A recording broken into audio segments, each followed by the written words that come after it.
Mardi Cinéma avec Thomas Lécuyer.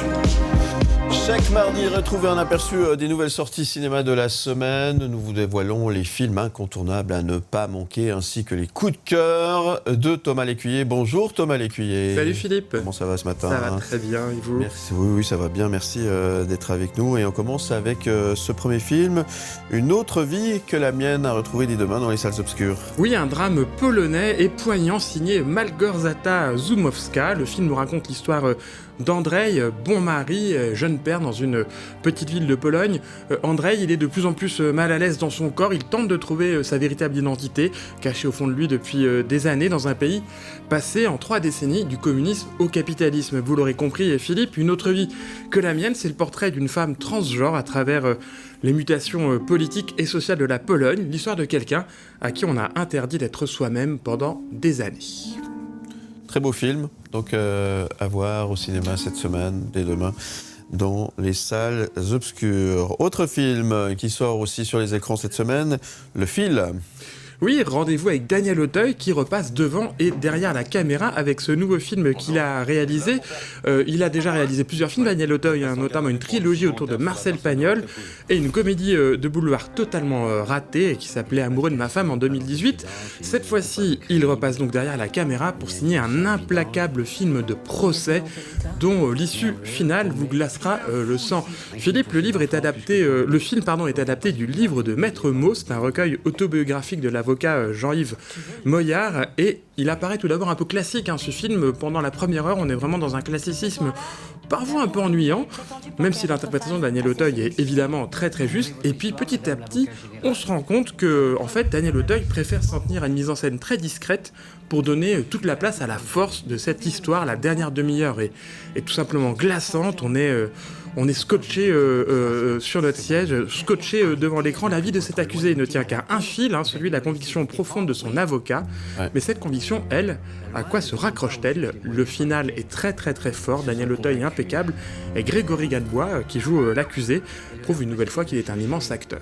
Très bien, beau film à voir aussi dès demain au cinéma. Allez, on passe à Beetlejuice. Mais oui, une suite très très attendue. 36 ans après la sortie du premier Beetlejuice, Tim Burton est de retour en très grande forme et à 73 ans, Michael Keaton renfile le costume rayé du fantôme le plus mal élevé du 7e art. Alors c'est une suite très très attendue, il y a un casting incroyable avec beaucoup de membres du cast original, Winona Ryder, Catherine O'Hara, puis les petits nouveaux, il y a Jenna Ortega, la nouvelle chouchou de Tim Burton, puisque c'est elle qui jouait Mercredi dans la série Mercredi. Ouais. Il y a Monica Bellucci aussi, qui entre-temps est devenue la nouvelle amoureuse de Tim Burton, puisqu'ils sont officiellement ensemble maintenant. Il y a Willem Dafoe, il y a Justine Theroux. Et autant le dire tout de suite, Philippe, la suite est très très réussie, c'est fun, c'est très fun, c'est visuellement splendide, on en prend plein les mirettes. Tim Burton sait mieux que personne jouer avec son humour macabre et poétique, et puis il a préféré utiliser des techniques à l'ancienne pour les effets spéciaux et non pas faire du tout numérique, ce qui fait qu'il y a vraiment un charme à l'écran quand on voit ce film. Burton n'a rien perdu de son insolence et de son esprit grinçant. Vous vous souvenez du premier Beetlejuice, j'imagine, vous l'avez vu. Bien sûr. Et oui, avec la scène, avec la scène de danse, etc. Le film m'a semblé plus impressionnant que le premier volet. Parfois, ça fait un petit peu peur, mais c'est un joyeux pied de nez très irrévérencieux au plus grand tabou de nos sociétés occidentales, la mort. Beetlejuice tourne la mort en ridicule, et il vaut mieux s'en amuser de la mort, parce que de toute façon c'est inéluctable, ça va bien finir par nous arriver de manière pas très agréable a priori. Et ben là, avec Tim Burton, on rigole pendant 2 heures. Vous êtes mort de rire du coup. On est mort de rire, exactement, c'est une belle conclusion. On est mort de rire à découvrir demain sur les écrans. Beetlejuice, je lui dis que 2 fois, parce que je lui dis une 3e fois, il va apparaître. Ah, on va essayer. Beetlejuice. Ah, ça marche pas. Bon, en tout cas, ça va marcher, c'est très attendu, ça. C'est très... Et il a fait un démarrage incroyable aux États-Unis lors de sa sortie il y a quelques jours. Il a dépassé tout le monde, Deadpool, Wolverine. Ouais. C'est Beetlejuice le plus fort et c'est bien mérité. Très bien. Allez, on parle du procès du chien maintenant. Oui, mon coup de cœur de la semaine, retour en Suisse et à Lausanne pour ce film de et avec Laetitia Dosch, qui sera d'ailleurs notre invitée tout à l'heure. Alors pour son premier film en tant que réalisatrice, la comédienne franco-suisse pose sa caméra dans la capitale vaudoise avec dans ses bagages un casting hyper impressionnant. Il y a François Damiens, Jean-Pascal Zadi, Pierre Deladonchamp, Mathieu Demy et une idée un peu farfelue, Philippe, qui a été librement inspirée d'un fait divers roman survenu il y a quelques années. Cosmos est un gentil chien en apparence, mais il est accusé d'avoir mordu à plusieurs reprises une femme et il se retrouve au cœur d'un procès. Avril, qui est jouée par Laetitia Dosch, est une jeune avocate idéaliste abonnée aux causes perdues. Elle se retrouve avec l'affaire et elle opte une stratégie osée, convaincre la cour de juger le chien en tant qu'individu responsable de ses actes et non pas en tant qu'animal assimilé à son maître, un marginal farfelu et malvoyant. Alors c'est très très drôle, évidemment, c'est vraiment une farce absurde, une fable absurde bourrée d'humour.